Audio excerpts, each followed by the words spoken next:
How's everyone doing on the stream today? The Log Show is back and better than ever as I get ready here to go live on the radio. How is everyone doing today?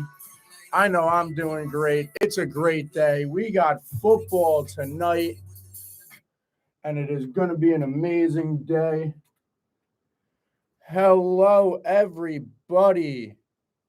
My name is Logan. Welcome to WSJU Radio. Here we are live on the Log Show. How is everyone doing on this beautiful, beautiful football Thursday? It is 1:40 p.m. on the dot. Here we are. I'm just doing a quick sound check real quick, but I should be good. I know the live stream on YouTube. I know we're going back to the classics on here. The camera had some technical difficulties. I really wanted to get the show started about 10 minutes ago, but obviously we were a little delayed there with that, but it feels great to be back here in the studio talking about football on another day. First time in a long time we are here. It is September. We have football until February. You know I love my sports, but if I love any sport the most, you know it is my football. And that's what we are here to celebrate and enjoy today. I got a full slate. Not only will we be talking about football today, we do also, in between tonight's beautiful game between the Lions and the Chiefs, between the Lions and the Chiefs on Saturday. We will have an amazing day and an amazing fight between Israel Adesanya and the one, the only Sean Strickland. And that I want to start off with that today just because of what's going on. Football is obviously football. I could talk about football for hours and hours and hours on end. This UFC fight, I do want to leave time for. That's why I'm leading off with it. And then all we got left on the slate after that is football, and more football. But let me get into UFC 293 this weekend in Sydney, Australia. Who cannot be more excited to see Israel Adesanya get back in that octagon after a huge bounce back victory against his rival, Alex Potan Pereira, Mr. Stonehands himself, who is now going up to light heavyweight to fight, I believe it is Jan Blachowicz soon, and that will be very entertaining. I'm very excited for when that comes. But that's not here yet. We were talking about Israel Adesanya versus Sean Strickland, and this fight should be a banger, folks. Sean Strickland and Israel Adesanya are two very similar fighters. While I would say Sean Strickland is definitely more with his hands, Izzy's more of a kickboxer. Sean Strickland's more of a traditional boxer. They very much both like to stand up and they both like to fight. And that's what we will see this weekend. Now, Sean Strickland is very good on the ground, so I would not be surprised if we do see him at some point this weekend, especially being as big of an underdog he is. He's a plus 440 underdog right now with the odds the last time I checked, and I believe that was this morning. But he looked great against Pereira, if anybody remembers. He looked absolutely amazing. He played chicken in that fight and then hit him with a beautiful overhand, stunned him, boom, combo, slept him. That is what he's coming off of. He's feeling good. He got his belt back. Izzy's feeling like Izzy again. So I'm hoping Izzy gets excited to fight and really wants to fight. I saw those comments today about him saying, yeah, I'm just here to beat people up and make money. And I don't love those comments. I want someone who loves the game, the fight game, but Izzy is an exciting fighter nonetheless, and this fight should be exciting. Sean Strickland, on the other hand, like I said, I wouldn't be surprised if we saw him maybe try to take it to the ground. He is very good on the ground, usually defensively, though, because like I said before, he likes to stand up. He's coming off two big wins. He hasn't lost in the year of 2023 yet. Obviously, neither is Izzy, but Izzy only has one fight. Sean Strickland has won his both fights so far this year. His first fight way early this year against Imanov Nasruddin, I believe is how you pronounce that name. I don't know. Whew. With all these Dagestanis and all these people from the Middle East coming into the UFC, I got to learn their names, man, because they are good fighters. They are good fighters. But Sean Strickland ended up winning that fight by decision. I don't really remember. It was back in January, I'll be honest. So I don't remember much from that fight, but a decision win is a decision win. That was great. That was bouncing back off of his loss to Alex Pereira when he got knocked out in the first round to give Poatan that chance at the belt that he ended up obviously getting. But after that, Sean Strickland wins with a second round KO over Abus Magomedov, who rewatching that fight last night just to kind of be able to talk about, especially that and Sean Strickland today, because like I said, I don't really remember that fight in January. The freshest fight in my head until I rewatched that fight for Sean Strickland was when he got knocked out by Alex Pereira. So I watched that, and Sean Strickland definitely looked comfortable. Now, what scares me about Sean Strickland is the way that he fights. He stands very tall. So it makes him very susceptible, especially to like leg kicks, stuff like that. So I can definitely see that being scary and stuff like that for Sean Strickland. But I think in general that Sean Strickland will actually put up a good fight against Izzy, if I will be honest. And I think that it will be entertaining. I think Izzy wins. I actually think Izzy knocks him out in probably the third round, but I think it's an entertaining 3 rounds. I think Sean Strickland puts the pressure on Izzy and makes Izzy fight because that's the type of fighter Sean Strickland is. If they want to go to, both of them can be patient. Both of them have played the patient game. Would it surprise me if this fight went the distance? No, not at all, actually. But I think Izzy's excited. I think Sean Strickland is an exciting fighter. I think he gets people riled up. He's a good trash talker. So I think that will definitely be interesting. But I am obviously taking one of my favorite fighters of all time, the style bender, to win that fight, that main event. But talking down the card, we actually like just UFC 293, in all honesty, seems to be very, very, very, very, very entertaining this year. We have Tai Tuivasa as the co-main event. He's fighting Alexander Volkov. And Tuivasa is coming off a tough stretch, a really tough stretch. After that win against Derek Lewis, that I believe a lot of people remember was a huge win for Tuivasa in his career. After he slept Derek Lewis, he fought Ciryl Gane and ended up losing to him by TKO in the third round. I don't know if many of you remember that fight. I do. It was Ciryl Gane the whole time, but I don't know if anybody watched the fight last weekend or the other weekend when he fought in France, but losing to Ciryl Gane is not a knock on someone's career at this point, and I'll be honest with that. There was a stretch where Ciryl Gane was doing bad, and he bounced back. It was Tuivasa that started his bounce back, but he has looked better than ever over that stretch since beating Tuivasa. So I'm not knocking him there, but he did in his last fight. Tuivasa had a very, very bad showing, getting knocked out by Sergey Pavlovich is his name, who knocked him out in 54 seconds. Knocked him out real fast last time. It was a very, very poor showing, if I'm going to be honest with you, from Tuivasa in that fight. I also rewatched that one last night before I watched the Sean Strickland fight. And it's just, he just didn't look good. He got clipped with a nice, I think it was a hook, if I remember correctly.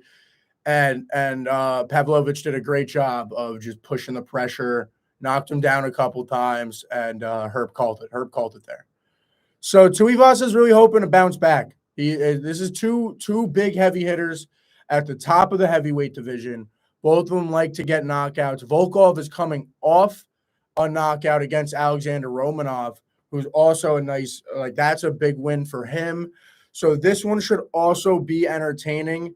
If I had to pick, I'd say bet on whoever's the underdog. I don't remember the odds exactly. I could pull them up real quick so we could get those for you betting folks, because I will probably be betting on the fight this weekend, if I will be honest with you folks. I'll probably throw a parlay down or something, get a little fancy with it. But looking at the Tuivasa Volkov fight, I would, if personally, I would say bet on Volkov. He's the underdog. I mean, it's close lines. It's not a great betting line, but in all honesty, it's just these two are heavy hitters. Both of them have Tuivasa's been knocked out a couple of times now, so his chin's feeling weak. Volkov's got knocked out before, but he's coming off a nice stretch. This one should be a banger, though. Should be interesting, especially for you UFC people who maybe are just getting into the sport, maybe don't watch a ton of events. 293 this Saturday should definitely be interesting. You should definitely get out and go watch it. You got more down the line. You got Manel Cape, I believe it's pronounced, versus the young gun Felipe dos Santos, which also should be an interesting fight. It's a huge fight, honestly, for both fighters and in the ranks of the flyweight division in general. It's a huge fight. Cape is definitely or Cape. I don't know which one it is, but he's definitely a big fighter.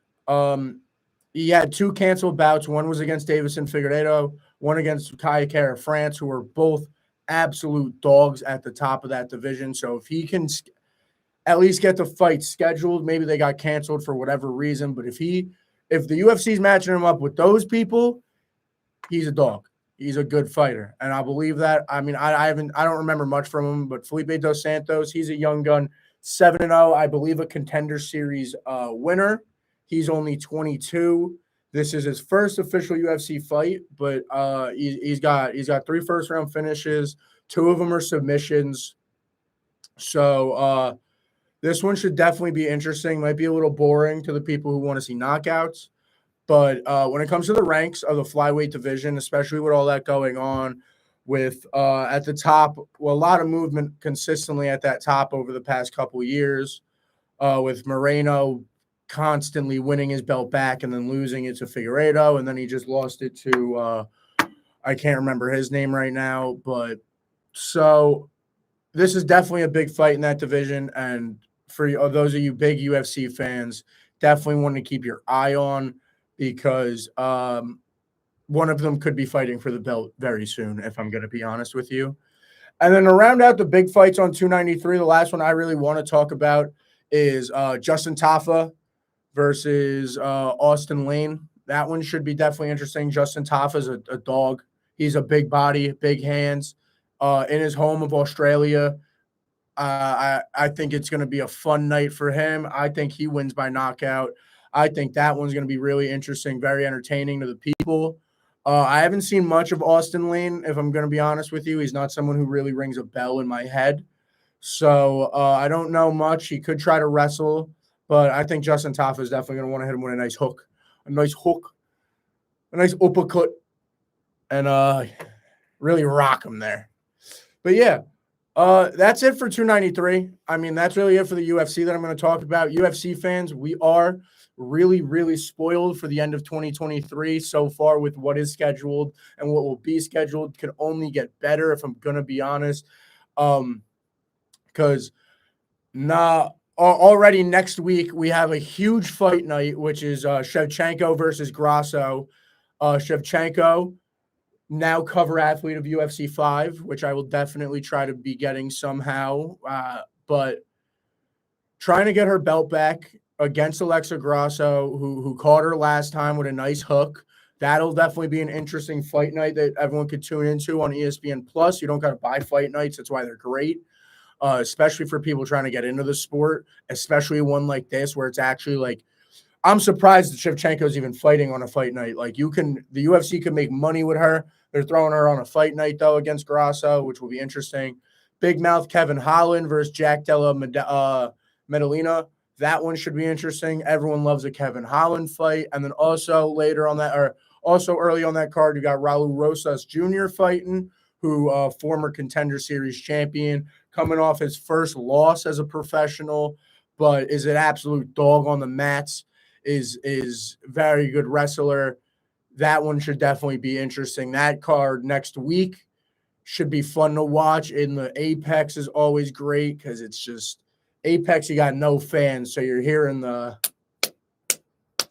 it's amazing in the Apex. I'll definitely be tuning into that one. And then in October, we got 294, which is Islam versus Charles 2, which I cannot wait to watch. It'll be great. I'm a huge Charles fan. I'm a huge Islam. I'm not a huge Islam guy, so I'm rooting for Charles. That one should be fun. And then the co-main of that card is Khamzat Chimaev versus Paulo Costa, which should be a brawl. I don't know the rest of that card, but I'll tell you right now, Khamzat's winning by submission. That's going to be a wrestler's card.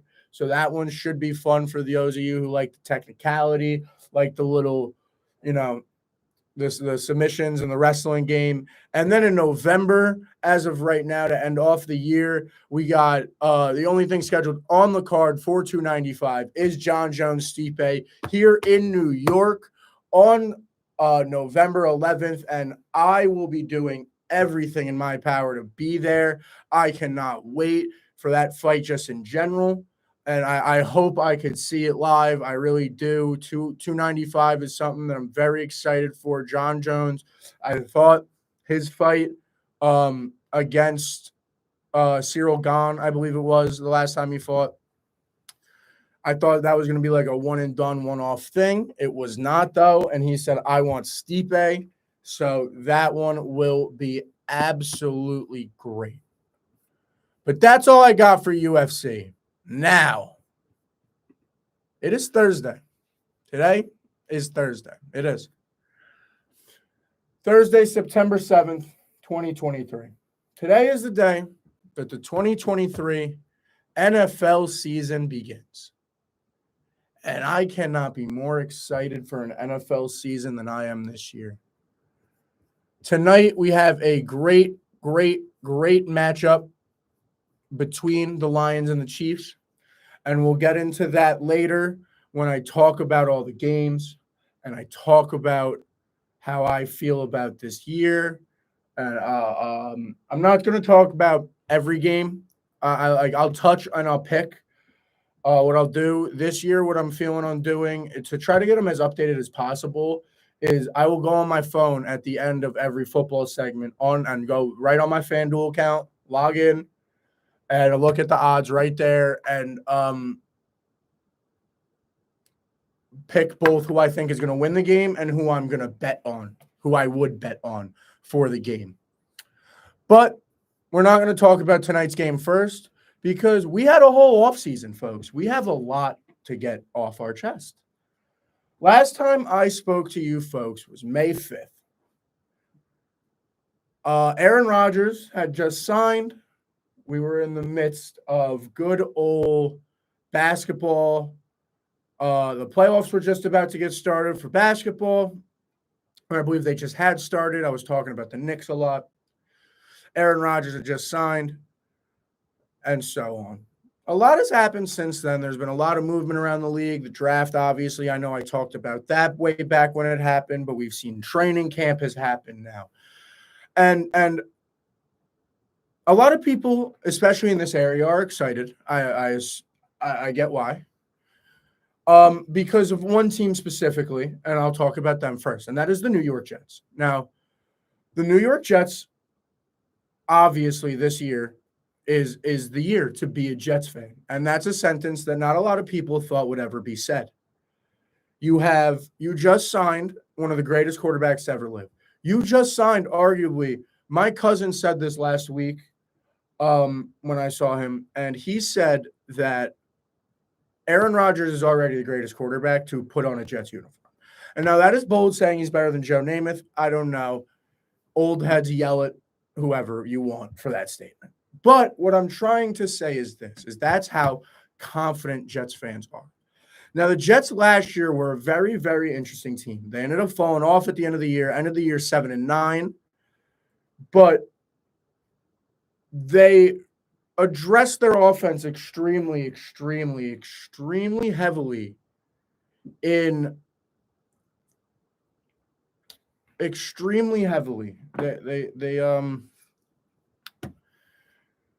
They expanded their offense, extremely heavily with obviously the addition of Aaron Rodgers, obviously the additions of the wide receivers, but not only that, the addition of Nathaniel Hackett is also a huge addition for them. You have Aaron Rodgers last year on a down year put up 3,600 yards and 26 touchdowns.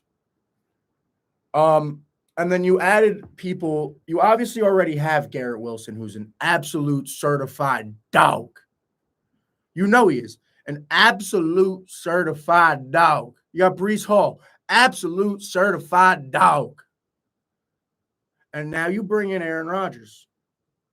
Now you bring in people Rodgers likes. You bring in Lazard, who had 800, practically 800 yards last year, had 788.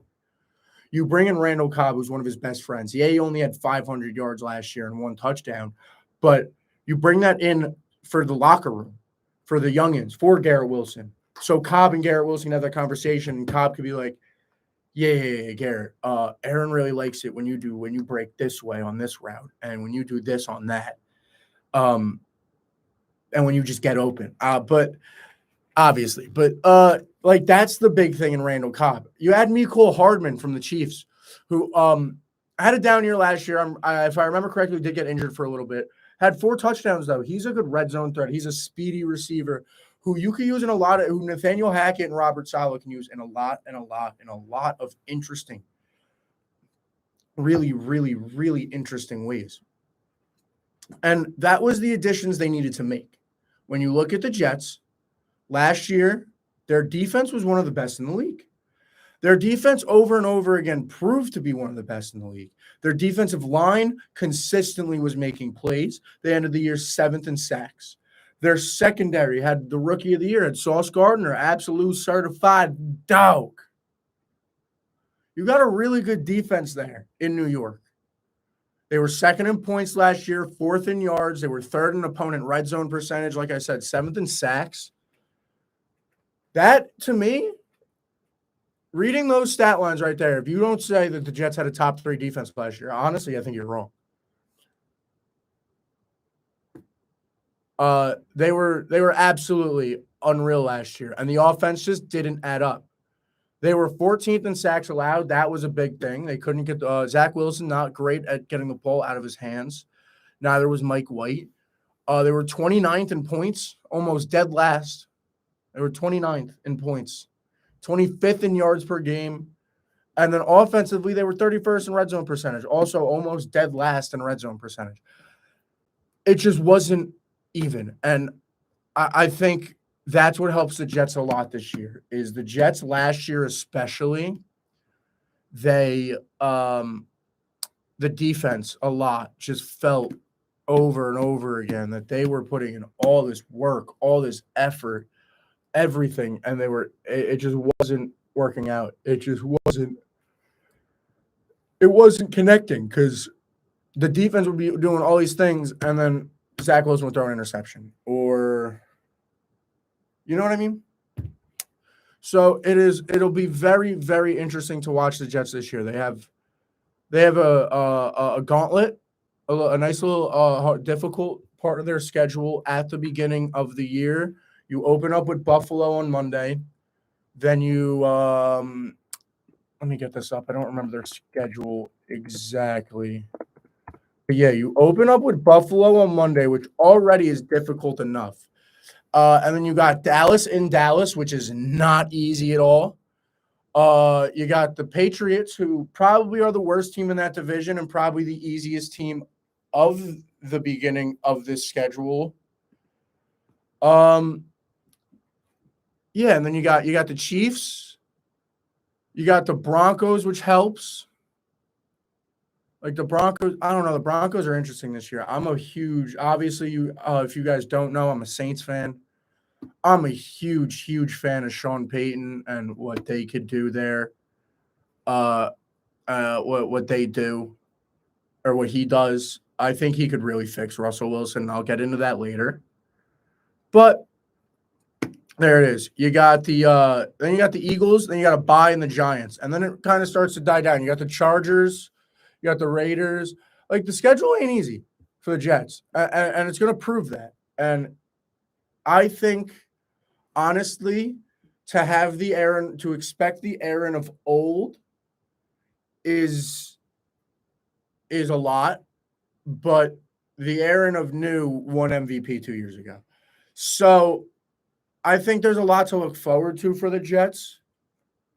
I think a lot of people are writing off the Bills, though. I will throw that in there. I think at the end of the day, if I'm going to be completely 100% honest with everyone, I think it's still the Bills division. I still feel like they have to beat the Bills. Like, in all honesty, I think they have to beat the Bills.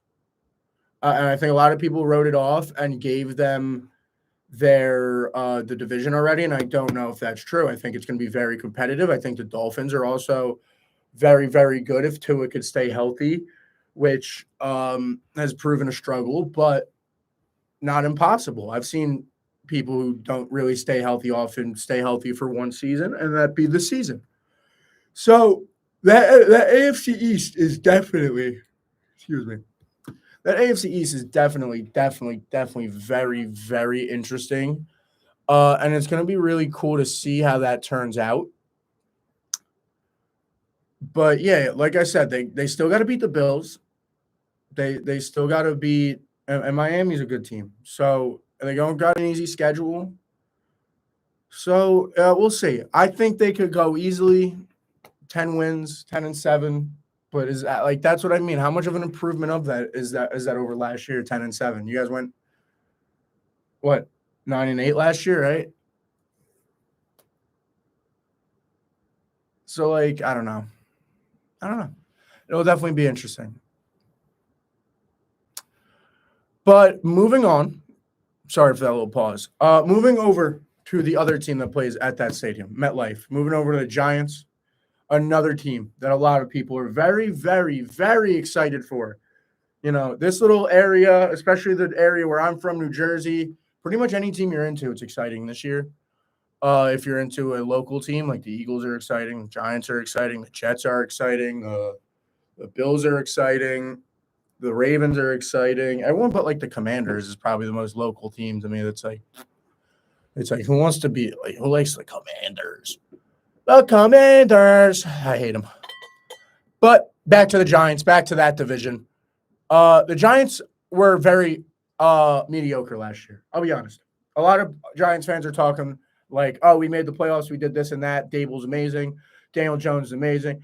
It's not true. You guys were efficient, but middle of the pack. You guys didn't have any studs besides Saquon Barkley, and that's a fact. As much as you guys love Daniel Jones, he had 3,200 yards last year. That's Aaron Rodgers had 36 on a bum year. You know what I mean? The big thing is Daniel Jones didn't give away the ball. You guys were number 2 and you guys were second in the league in giveaways. That's what's huge for your team as a Giants fan, and for the New York Giants. That's what's huge for them. Is really stepping up and making sure that Daniel Jones, Dable, just continuing that, making sure that Daniel Jones is not turning over the ball, making sure that the ball stays in the offense's hands. If that is giving Saquon Barkley the ball 20 times a game, that's what it is. It worked last year, though. But I'm just saying, Giants fans, don't be too excited. I'm going to be honest with you. Daniel Jones, like I said, he's mediocre. He threw 15 touchdowns last year. Like, that is, like, what? 3,200 yards, 15 touchdowns? And all my Giants fan friends are texting me and telling me while we're talking all summer, oh, Daniel Jones, dog. He had such a good year last year, bro. Dog. No, he's not, bro. What you guys did was Dable did a great job at taking the mediocreness of Daniel Jones and keeping it mediocre and not letting it get bad and not letting him make a mistake. And why he did that was run Saquon into the ground. Saquon had 1,300 yards last year. He was 4th in yards, had 10 touchdowns, 4.4 yards per carry. I think he had like 10 carries. I think he was averaging like 15 carries a game. Like, and I'm not saying this is a bad thing, Giants fans. I think you guys will be good. I think you guys will be just as good as you were last year. I think you guys have a pretty easy schedule this year. But the offense was mediocre at best, and the defense was not very good. The secondary would get burnt time and time again. As much as I do like your defensive line with Kayvon Thibodeau, with Dexter Lawrence, good old sexy Dexy, like, you know what I mean? Like, all these guys. Like, I'm not saying you guys are going to be bad, but I think you guys got blinded by the playoff label last year. And it's kind of scary. Like, your defense was 22nd in scoring and 25th in points. Your defense was terrible. Your defense was bottom half of or bottom. You know what I mean? Your defense was in the bottom of the league. Your offense was also 18th in scoring, 19th in yards. Like, it wasn't. You guys weren't amazing. You were honestly lower tier, middle of the pack. But now you look deeper into the stats, though.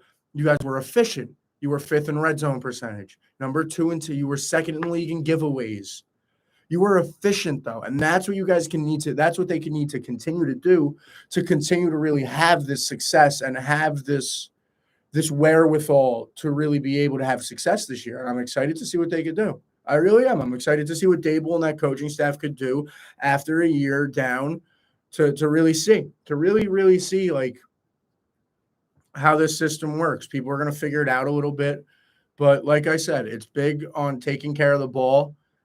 It's honestly one of the biggest things in football is taking care of the ball. It's one of the biggest things you could do. So it's something you really have to do, and they did a great job at it last year. Now, staying in that division, something I do very much want to talk about that really interests me because of the trade that happened about a week and a half ago, maybe 2 weeks ago. So it really much seems like in Dallas, they're done with Dak. It's leading that way. Trading for Trey Lance, I think, was the sign-off on it. Dak complaining about not getting an extension, I think, is kind of crazy. He's making a lot of money right now already as is. And even if the Cowboys want to keep him, they want him for cheaper, not for more. So I don't see an extension happening, obviously, unless he has an insanely good year. He didn't have a great year last year. He had 2,800 yards. I remember he was injured at the beginning of the year, but only 2,800 yards, 23 touchdowns. But he led the league in interceptions. And I literally just got over going on this rant about the Giants. At the end of the day, one of the most important things is taking care of the ball. It really is. It's one of the most important things in football. And Dak did not do that last year. Dak very much was careless with the ball last year. He threw it all over the place and threw a lot of interceptions, led the league, obviously. So I think very much that, yes, he is, to answer my own question, he is on the hot seat. I think if he doesn't have a good year, he's out. I think it's an interesting situation because the Cowboys want to win. The Cowboys are known for winning, even though they haven't won in God knows how long. And I went on a rant about that last year. But they're known for winning at the end of the day. That's what the Cowboys are known for doing. So they really want to be able to have that success and push it home. And Dak doesn't seem to be able to do it. Dak doesn't seem to be able to really get them past over the leap. He could win a division. He could win he won a playoff game for the first time in God knows how long. But Dak isn't winning. He's not getting over the hump. I don't see him as a Super Bowl winning quarterback at all. And it's weird. It's weird. This league is this weird year is weird. This year has a lot on it. It's a very interesting year that you don't see across sports in general, especially American sports. Now we got a lot of new faces across the league that I want to talk about. We got Derek Carr.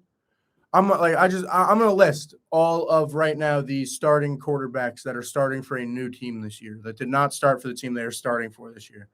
You got Derek Carr down in New Orleans for my Saints. You got Jordan Love in Green Bay. You got Aaron Rodgers here in New York for the Jets. You got Jimmy G in Vegas. You got Baker in Tampa. You got Sam Howell in Washington. And then you got the rookies with CJ Stroud, Anthony Richardson, and Bryce Young. See, we got a lot. What is that? 1, 2, 3, 4, 5, 6, 7, 8, 9 star. That's a third of the league. That's almost a third of the league right there with a new starting quarterback. So it's very, very interesting to see what happens. We also don't have Kyler starting, so technically that's also a different face. We have Joshua Dobbs starting there because of Kyler's injury. So very, very, very interesting year. We finally have a full year of Deshaun Watson in Cleveland. I think that'll be interesting to see.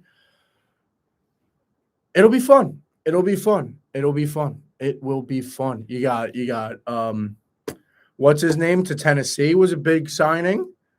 Not the quarterback. DeAndre Hopkins. Why couldn't I remember his name? How could I not remember Nuke? How could I not remember Nuke? But, yeah, you got him in Tennessee. You got a lot of movement across the league. It's very interesting. It's a very different league. It really is. And I do want to get into that, how different of a league it is this year. Now, sadly, because of my technical difficulties, I did have a graphic. I put a lot of work in today for today, and then I had all these technical difficulties. As you can see, I'm hot. I'm sweaty. It's hot in here. It's 90 degrees out today. I apologize that I don't look my best, but we're having fun. That's what it is. And but I did have a graphic I wanted to put up. I made a little pyramid of rankings. It was just rankings across the league. How I feel. It was kind of my power ranking of the NFL, and I'll do it next week if I could figure out a way to get that up. But I do want to talk about my predictions, at least for the standings this year, and talk about that for a little bit before we really get into this week's slate. A very, very interesting year. It really is. I'm going to start with the AFC North because this is a division that I took a very long time to predict. I kind of went with my gut and what I wrote in at first. Like I wrote in a gut reaction for all of them for my standings, just like off the top of my head, this would be who I think is this. This is what I think was this. This is what I think is this. And then I kind of moved stuff around based off more research. This division was very difficult, so I decided to stick with my gut. I think Cincinnati wins it again. I think Cincinnati is very good. Obviously, Joe Burrow, Joe Mixon, Jamar Chase, Tyler Boyd, T. Higgins. And then on the defense, you got Justin Simmons, I believe, is still there. I believe he re-signed. You got Trey Hendrickson on the D-line. You have a lot of good pieces there. I think they're easily the best team in that division. Actually, I don't know if it's easily. That's what I mean. I don't even know if they're easily the best team in that division. I think they're just the best team in that division. And then in second, this is where everything could honestly – I think Cincinnati winning is kind of a shoo-in, in my opinion, but I think from 2 to 4 in the AFC North is a toss-up. I have it going Baltimore, Pittsburgh, Cleveland. I could see it going Baltimore, Cleveland, Pittsburgh. I could see it going Cleveland, Baltimore, Pittsburgh. I could see it going Pittsburgh, Baltimore, Cleveland.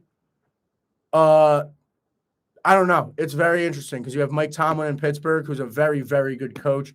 Has been coaching for, 15 years and never been under 500. So that's that. You have Kenny Pickett there, who's a stud. You have George Pickens there, who I think is going to break out this year and have an absolutely star-studded year. So they're definitely a team that's a sleeper. But I think Baltimore is going to be a little better. The success of Baltimore really depends on Lamar and Odell staying healthy. How it's all right. It's can Lamar stay healthy all year?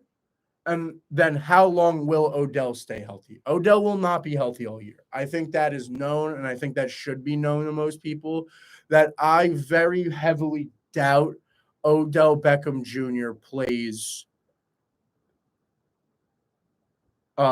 all 17 games this year. I don't even know if he plays 15. The hope would be for Ravens fans that he gets 8 to 10 games. That I think that is getting top production out of Odell. Anything more is honestly just success, in my opinion. You start hitting week 11, or game 11, because there's a bye week, obviously, but you start hitting game 11, game 12. I think Odell right there, if you still have him healthy as Baltimore, you're in a very, very, very good spot. And then Cleveland, I don't know. I think at the end of the day, they're Cleveland. Deshaun Watson didn't look amazing at the end of last year when he came back, so I don't expect much from him. I think a lot of people do. I don't. Their defense very good. I'll give them that. Their defense is very good. But I don't think that offense is good enough to keep up with the rest of the division. I think they have a mediocre year. I think they're a middle-of-the-pack team. And I think, sadly, just because of who they're in a division with, I think they're in second in almost any other division, maybe in the league.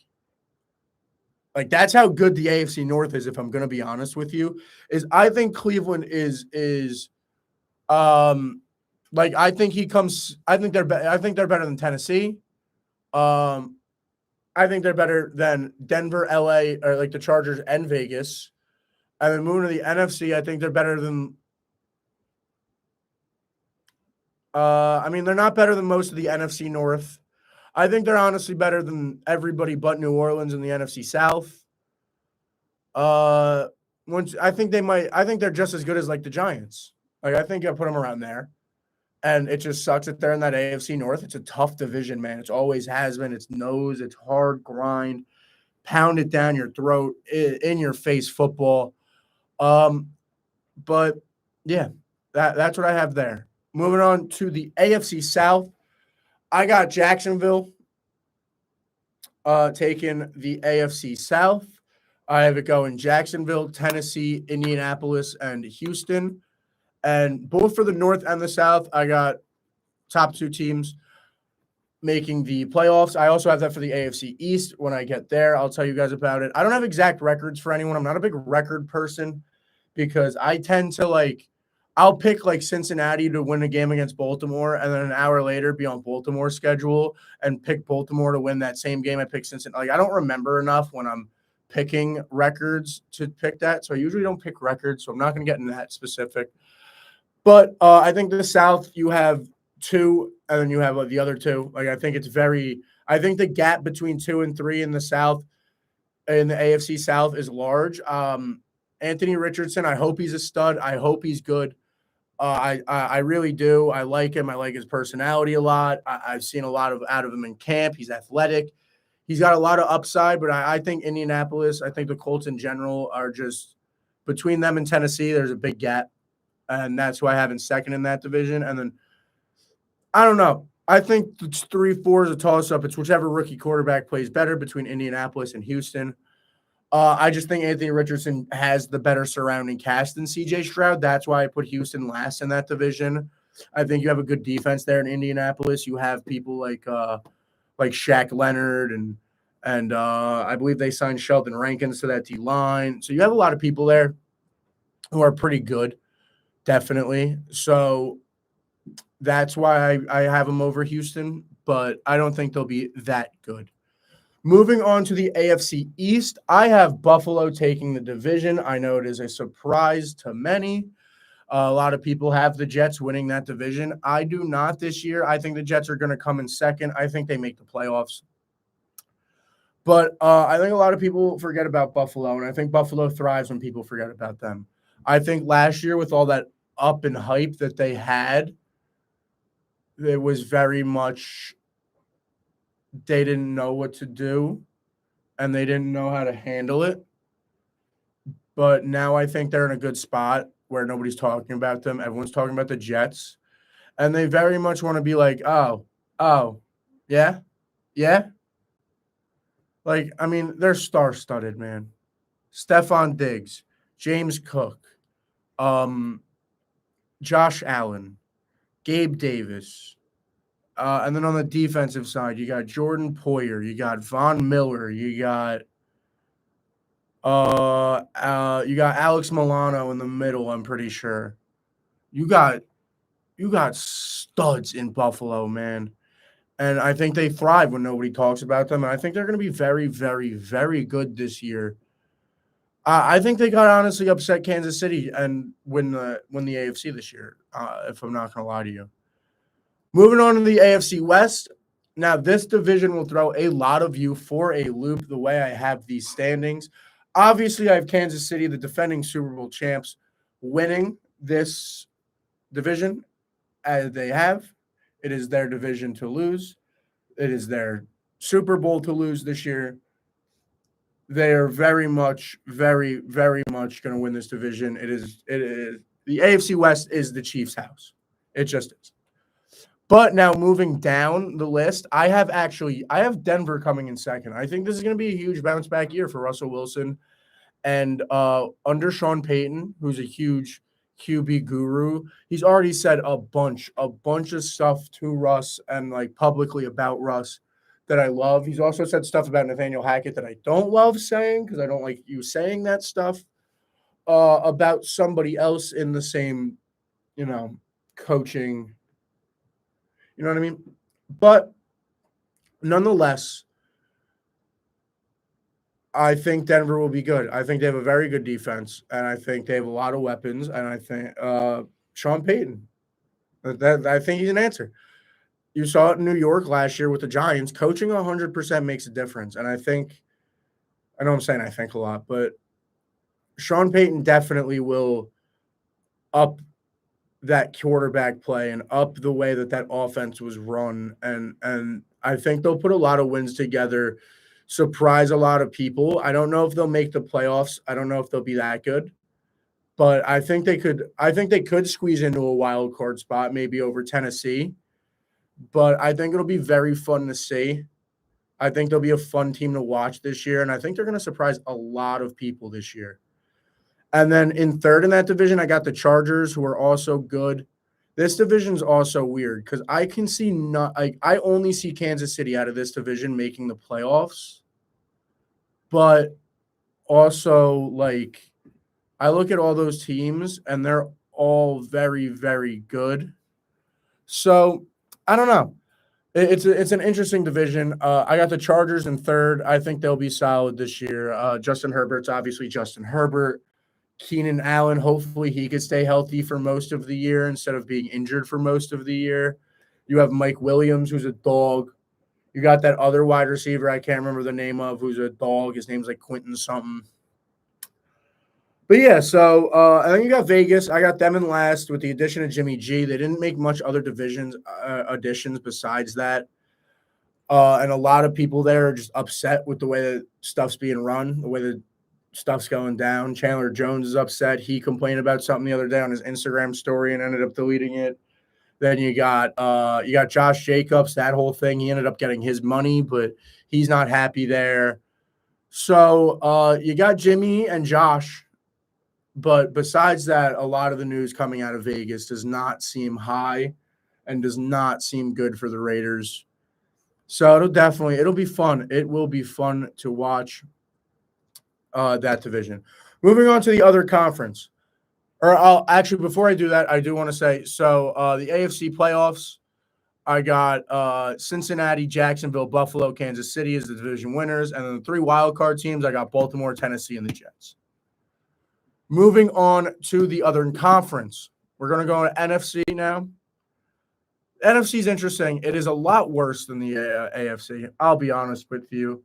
Like I said, I think most of the teams, if either the teams in the AFC North or AFC West were in the NFC South, I think they could win the division. I think Cleveland could win the division over the Saints technically if they were in that division. Same thing with Vegas. And then same thing with Miami in the East, who I have in third over there. I don't know if I got to that. But yeah, Miami and New England, bottom of the tier there in the East. But even them, I think New England, if hypothetically they were to be put in the NFC South as the fifth NFC South team, which obviously doesn't make sense, but I think they got to run. I think they got a shot at the division. I think that's how bad the NFC is compared to the AFC. But talking about that trash can of a conference that I love to watch so much. I'm going to start with the AFC North. I got Minnesota winning it. Now, once we went, the AFC North was another division for me that was really, really hard to choose, man. Because, like I said, you got Minnesota, Green Bay, and Detroit. I think Chicago's definitely coming in last. As much as I do love Justin Fields, I have him in one of my fantasy leagues, all that. So, like, as much as I do love Justin Fields, I think that they're clearly the worst team in that division. But Minnesota, Green Bay, Detroit could honestly be a toss-up. I don't know how good Jordan Love's going to be. I don't. I got a Packer fan who claims that he's going to be really good. From what I've seen, he looks like he's going to be pretty good. But I genuinely don't know until I see it on Sunday. Until I see it this Sunday against Chicago, in Chicago, a really, really tough game for your first start as a Green Bay Packer, like your first season start as a Green Bay Packer. But nonetheless, I think what's his name's a really good coach, LaFleur. I think he's a really good coach. I think they have a lot of young weapons that a lot of people are underrating. Aaron Jones, obviously not a young weapon. He's a dog. A.J. Dillon's a dog. Christian Watson's pretty good. Romeo Doubs showed flashes last year. And then on the defensive side, you got Jair Alexander, who's arguably the best cornerback in the league. You got dogs. You got studs. You got studs there in Green Bay. So it really depends on the quarterback play this year. And then also talking about Detroit, who I have in third right now, that's also interesting. They like biting kneecaps off, as Dan Campbell has said before. He's a big kneecap biter. He likes it, bro. And they like that like I've talked about with the North, they like that hard nose football. They like to get in your face and really smack the living crap out of you. They really liked him. And I think that'll be a really interesting division to watch to see if maybe Detroit could squeeze into the playoffs over Green Bay, if maybe Minnesota has a slow year, maybe Green Bay and Detroit make the playoffs and Minnesota doesn't. It's very interesting. It's definitely very, very, very interesting, that division. I have Minnesota winning it though, and then Green Bay I do have making the playoffs, but not winning the division. Moving on to the NFC South, this one, Saints, Carolina, Atlanta, Tampa. This is the one I feel the most confident in, honestly, being a Saints fan, knowing the division the way I do. I think Tampa with Baker Mayfield is just going to be an absolute dumpster fire of a team. And I don't even know. I don't even know what to say about Tampa, honestly. I had a hiccup and it cut me off, and it really, the silence spoke for itself when I really thought about it, though. It's like Chris Godwin and Mike Evans are dogs, but you only have Rachaad White. You don't have what's his name anymore, Leonard Fournette down there. He's a free agent still. The defense is very okay. You have what's his name? The linebacker, I can't remember the name of for some reason. But you have him. Lavonte David? Yeah, Lavonte David. That's who it is, I'm pretty sure. You have him on defense. So, I mean, they got pieces. But I don't think the coaching's really there in Tampa. I don't like Baker Mayfield at all. I don't like Kyle Trask any better. So I think that is just going to be an absolute dumpster fire. Then Atlanta, Carolina could flip, honestly. I think Bryce Young is going to have a better year than Desmond Ridder was my big thing about putting Carolina second. Carolina built a lot of dogs. They did. They put a lot of pieces around Bryce Young too. They got Adam Thielen. They signed Miles Sanders from Philly. They did trade away DJ Moore, but they got weapons. They got weapons for him. They got a couple weapons for him down there, and their defense isn't terrible. So I got them in second, not a good second. And then I got the Saints in first. I think it's real easy for the Saints this year. I think if we don't win the division, I'm extremely concerned about Dennis Allen and his coaching. We got Derek Carr, we got Alvin Kamara, we got pieces on pieces. I could list the whole roster to you who I think are absolute dogs. I think everyone on our team are dogs. The Saints also have a very, very, very, very, very easy schedule. I was looking at it the other day, and I was honestly like, if we don't get 10 wins, I'm upset. I'm really upset. And it's not because I think we're that good. I think we're better than every team we're playing, though. Like, genuinely, I think we're better than 90% of the teams we play this year. I think our hardest game might be like Green Bay in Lambeau or something like that. Like, we don't got crazy games, and I think that's good for the Saints. So that's where I have them in that division. For the East was fun to pick, but I think it's going to end up the same as last year. I think you got Philly, Dallas, Giants in that order. I think Dallas is going to be pretty good this year. I think the Giants will make the playoffs. But I think Philly is still Philly. A lot of people are kind of forgetting about them, but they didn't lose much. They had the best defense in the league last year, had the best O-line in the league last year, and brought back practically everyone. So I don't see why they'd slow down at all. Are they going to go 15-2 again? No. But they're going to be good. The Eagles will be good. And they're going to be a dangerous team this year. And the West, I'll just skim on. I don't really want to get into the NFC West because I don't really watch many of those teams outside of the 49ers, who I have winning the division. I got the Rams in second. I think they'll bounce back a little bit from a poor year last year if Stafford especially could stay healthy for most of the year. I got Seattle in third. I think they decline a little bit. I think Geno Smith caught lightning in a bottle, and I think the lightning has left said bottle. So I think they definitely slow down, but I think they're better than Arizona, who I actually think might be the worst team in the league this year. So they easily come in third. Like, the gap between Arizona and Seattle in that division is pretty large. It's pretty large. And now, as we round out the show, we get into this weekend, the slate for this weekend, starting tonight with the reigning Super Bowl champs, the Kansas City Chiefs. Now, this will be this is a big game for the Chiefs because I think this is actually a trap game. And I know it's weird to say week one trap game, huh? Like, what? But I genuinely do think that this is a trap game for them because I think the Lions are that sneaky good. And coming off the offseason, week one, you can make a lot of mistakes. The Chiefs' offense, they took hits. You know, they don't have Mecole Hardman. They lost Juju. But they don't have Travis Kelce tonight, which is huge, too. They don't have Travis tonight. Or it's a game-time decision, but it's looking like they won't have Travis Kelce tonight. So it's definitely going to be a fun one. It'll be a good game, I think. I got the Chiefs. FanDuel is giving the Lions 4.5 points. I think the Chiefs probably win by at least a touchdown. So I personally would, both line-wise and winning-wise, I'm going to take the Chiefs tonight.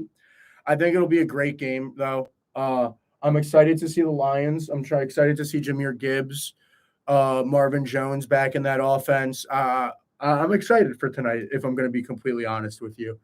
And I think it'll be a very good game at 8:20 tonight in Kansas City that I will definitely be watching, and I will definitely be having a very good time watching. Moving on to Sunday's slate with talking about the first game I want to talk about is obviously I'm going to start with the 1 o'clock window, the Saints. I'm not only saying bet on the Saints because, I mean, they are giving the Titans 3 points, so maybe not. Maybe don't bet on the Saints, I'll be honest. But they'll win. The Saints are going to win, and I'm confident in saying that. They have a very good new-look offense.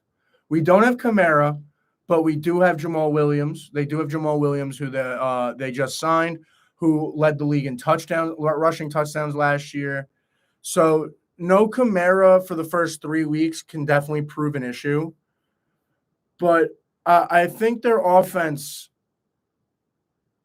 they had the same problem the Jets did. And I think the Jets made better improvements. So to compare the Saints to the Jets, I know a lot of you people here in New York are going to be like, blasphemy. The Jets are amazing. You compare Derek Carr and the Saints to the Jets? No, I'm not saying the Saints improved as much as the Jets. but I'm saying they made an improvement to their offense, which was the weak point of their team. Like they were 24th in rush yards, or they were 22nd in points, 18th in yards last year. So the offense just wasn't very good. I mean, when Andy Dalton's your starting quarterback, how much can you do? Let's be honest here. I think it'll be a good game in New Orleans, too. I think the Saints are going to come out hot. I think Derek Carr is going to come out hot. I think that defense is going to come out hot. That defense was a top 5 defense last year, in my opinion. Statistically, they were top 10, but in my opinion, they were top 5. They were 9th in points. They were 5th in yards. They were amazing against the pass last year. That secondary played unreal after a slow start to the year too, but they were 3rd in opponent completion percentage. They were 2nd in pass yards per game. It was the rush yards that really – it was weird. We were great against the pass. We were really good against the pass. We were high in sacks. I think we were like 5th in the league in sacks last year. But running the ball really proved an issue. We were 24th in opponent rush yards per game, so a lot of teams were able to just lay it down against us and really just pound the rock, and I'm hoping that that's not – because that'll be a problem against Tennessee. They have Derrick Henry. They have King Henry. Don't forget about Derrick Henry. So it scares me, but I think the Saints are going to come out hot at home, and I think they'll win. The next game on the 1 o'clock window, we have the 49ers traveling into Pittsburgh to play the Pittsburgh Steelers. Let me find this on FanDuel real fast. Wow, they got this. They got the line close on FanDuel. Right now, they got the Steelers at plus 2.5. So they definitely feel like this is going to be a close game, and so do I. Bosa getting his extension is huge because now he's definitely playing. The questions are for the 49ers is, does Brock Purdy still have that magic? Is big blank Brock, I can't say the word on air, I'm sorry, but you guys know what I'm trying to say. Is he the real deal? Or was it 1 year and people are going to figure him out? That's what we're looking at. That's really what we're looking at. It's what we're looking at. Can he have the year he had last year in the Kyle Shanahan system, which seems to be very friendly to quarterbacks, or will he decline? And then on the other side with the Steelers, I've talked about this. In the past 15 seasons under Mike Tomlin, they've never gone under 500. Their defense has always been top 5. They're always known for their defense, especially when you have a dog like TJ Watt leading it. So they're definitely a good team. I'm excited to see another full season of Pickett and Pickens. I think the double P, the PP over there is pretty exciting. I think it's going to be fun to watch. I think Pickens is going to be an absolute stud this year. And by result, I think Kenny Pickett also has a pretty good year. Jersey kid, represent Ocean. Yeah, that's really all I got to say there. With the line being plus 2.5 for the Steelers, I got the 49ers winning, and at that point, with a line that close, that means if I were to bet on it, like if I were to parlay the whole weekend, I'm picking the 49ers. But, no. I say pick the 49ers. I got the 49ers to win, and I'd bet on the 49ers. Jaguars at Colts is the next one. This one is going to be real exciting. Not much to talk about. It's the Jaguars. They're an exciting team this year. They're being given, let me find this on FanDuel. They are giving the Colts are 4.5 point, being given 4.5 points. So a division game in Indianapolis, rookie quarterback. I'm going to take the Jaguars to win, but I think it's going to be close. I'd say bet on the Colts. I think this is definitely going to be a close game. I think it'll be one that's actually fun to watch with Anthony Richardson to see how he plays in a full game. So, yeah, I would say bet on the Colts, but I'm going to take the Jaguars to win. Next game on the 1 o'clock window as we move down, we got the Bucs traveling into Minnesota to play the Minnesota Vikings, and I think this game will be an absolute I think this one might get rough for the Tampa Bay Buccaneers. They are 5.5 point underdogs right now. So that is what it is. But, yeah, I think I said what needed to say about the Bucks before. I'm not a huge Baker guy. I don't think their offense is very good. And how good are the Vikings? That's what we're trying to figure out at this point. It's, are the Vikings that good? You know what I mean? Are the Vikings really that good? Or are they nah? You know what I'm saying? Are they nah? So we'll find that out, and that will definitely be fun to watch. Fun to watch. The Bengals travel interstate to Cleveland to go play the Browns. That will definitely be a fun game. Hostile environment for the Cincinnati Bengals. I'd both bet on and take the Bengals in this game. I think they kind of had a down year last year, and even though people might not feel like it's a down year, for them it was 120% a down year. So I think they're excited. I think they're hungry. I think they want to get back. And I think traveling into Cleveland, not a far travel, is going to be a fun game for them. And I'm going to take the Bengals. Also being 2.5-point favorites. I do think it'll be close. So, but I'm going to take Cincinnati. I would also bet on Cincinnati personally. But I do think it will be a back and forth, interesting, fun game to watch. Texans, Ravens. I think that one's easy. Give me the Ravens. 10-point underdogs, though, is big. That's a lot of points to give up in the NFL. It's a lot of points to give up, if I'm going to be completely honest with you. Like, looking at the spread, 10 points is a lot of points to give up.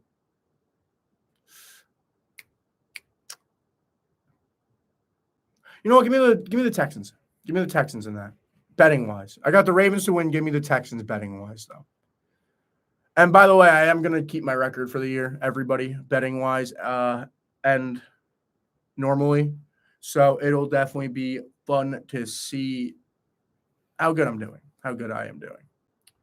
The next game on the 1 o'clock window, Panthers-Falcons. This one, betting-wise, is definitely interesting. I'd take Carolina, straight up. Yeah. I think this one, actually, in Atlanta, I'm going to take the Falcons betting-wise. I take the Panthers to win. I think this one will be really close. I think this one will be fun to watch. Bryce Young, I went on a rant about earlier. It'll be very, very interesting. But I'm going to say give me the Panthers to win, but the Falcons to cover. Cardinals, Commanders. Give me the Commanders to cover, Commanders to win. I'll be honest. 7 points is a lot. I just saw that spread, actually. 7 points is a lot to give up, but Cardinals are bad, man. The Cardinals are bad. Like, I don't feel that same way about Houston. Like, Houston's got pieces. They got Nico Collins. They got Stroud. They got Dameon Pierce. They got a couple dogs on defense. So, like, the Cardinals got nothing. Like, I don't see, like, they got nothing, man. They got Hollywood Brown as their best player. Yeah, give me the Commanders to cover. Definitely. Give me the Commanders to cover and win. Moving on to the 4 o'clock window, the midday window, the good old oh, wait, never mind. I forgot one game. The Eagles. Eagles going to New England. I think they cover. I think they win. I think they win handedly. I think they actually win by 2 touchdowns, if I'm going to be honest with you. Yeah, Bill's Bill, but this Eagles team is very good, man. So I'll take the Eagles to win and to cover. Moving on to the 4:25 window. The biggest game of the 4 o'clock window, in my opinion, is the Green Bay Packers traveling into Chicago. Excuse me. Into Chicago to play the Chicago Bears. Now, the Packers are favored by 1.5 points. So whoever I pick to win, I'm picking to cover. And I'm honestly...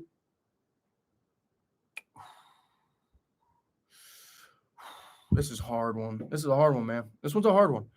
Because you think about it, the Packers have a better roster, but how good is Jordan Love going to play? Give me the Packers. Give me the Packers. Give me the Packers in Chicago. Yeah, I think it'll be a hostile environment. I think it's a big game for Jordan Love, and it's going to be a tough one. I think it'll be close, and it's going to come down to the wire.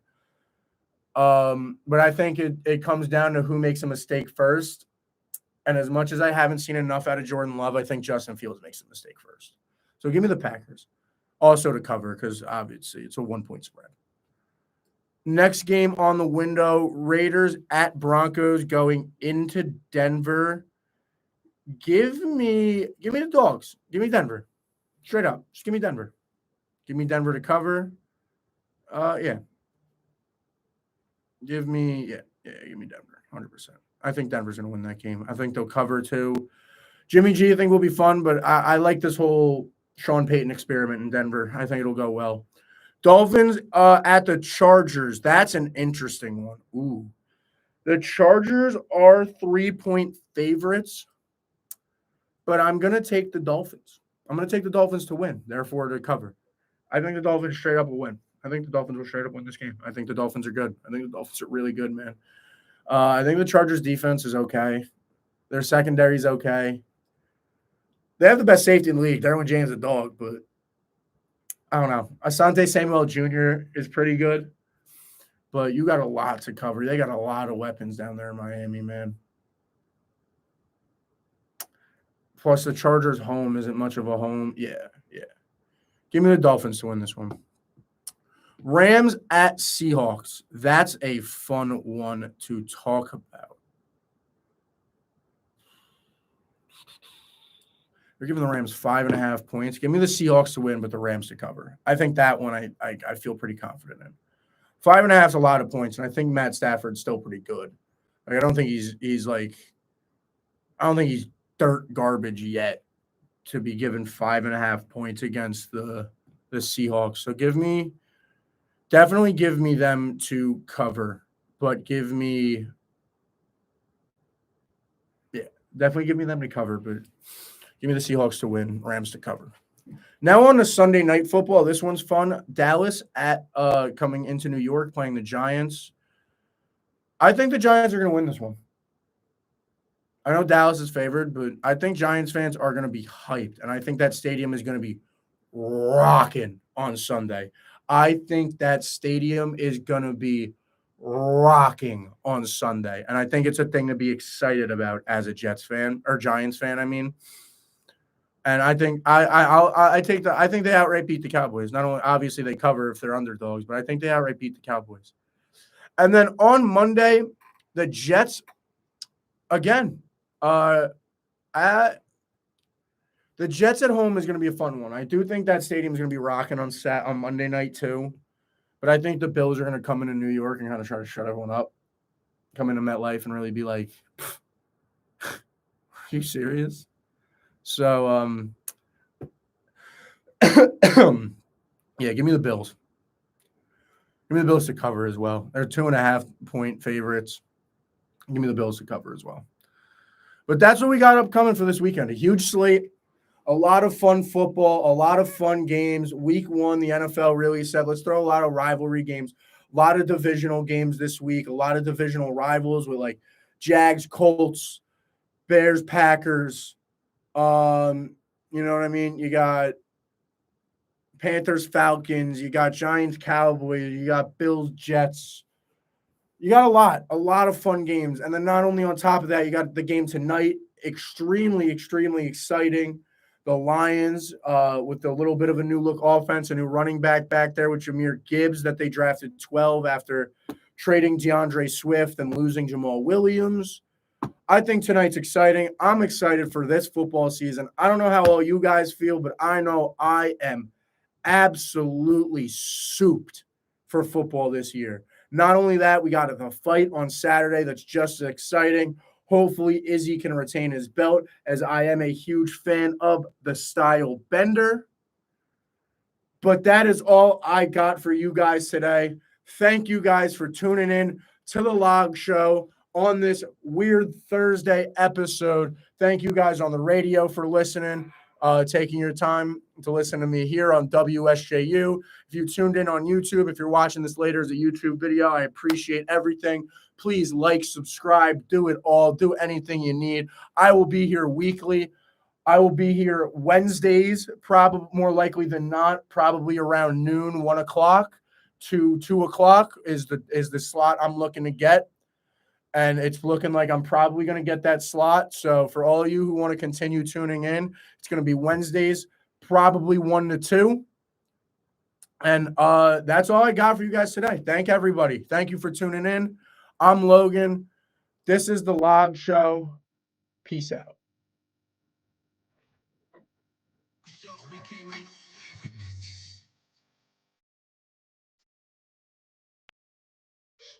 Thank you, everybody. What a good day. What a good day. Peace out.